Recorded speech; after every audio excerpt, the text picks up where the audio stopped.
Welcome back po sa Panahon TV. Sa puntong ito po, balikan lang po natin kung ano pong inaasahan nating lagay ng panahon para po sa araw na ito ng Martes. Ayon nga po sa Pag-asa, patuloy pong umiira dito sa ating par itong si Bagyong Maring, na huli nga pong namataan kanina nga 4 a.m. Yan po ay sa layong 600 kilometers east ng Itbayat, Batanes. Taglay po nito ang lakas ng hangin na aabot ng 95 kilometers per hour at pagbugso nga abot naman po ng 120 kilometers per hour. So kumpara naman po kahapon, bahagya naman po nagkaroon ng pagbilis dito po sa pagkilos si Bagyong Maring, na ito nga po umaabot na ng 11 kilometers per hour at ito po ay nagbago rin po ng direksyon, ito po ay pahilaga na ngayon.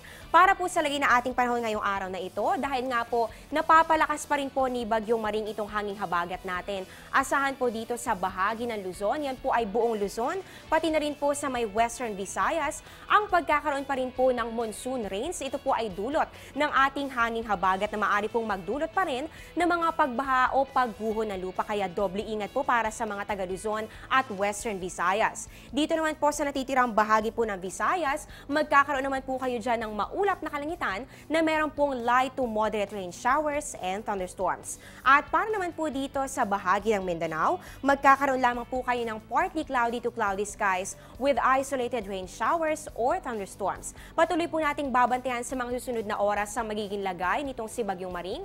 At syempre po, tutok lamang po sa mga ulat panahon para po maging updated kayo sa magiging resulta o yung po madadalhin po mga pag-ulan nitong patuloy na umiiral na southwest monsoon o hanging habagat.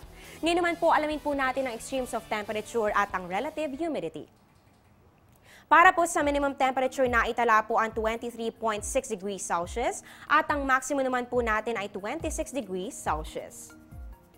Para naman po sa ating relative humidity, ang minimum po ay umabot ng 93%, alas 2 po yan ng hapon. At ang maximum po natin ay umabot na ng 100%, yan po ay alas 5 ng umaga.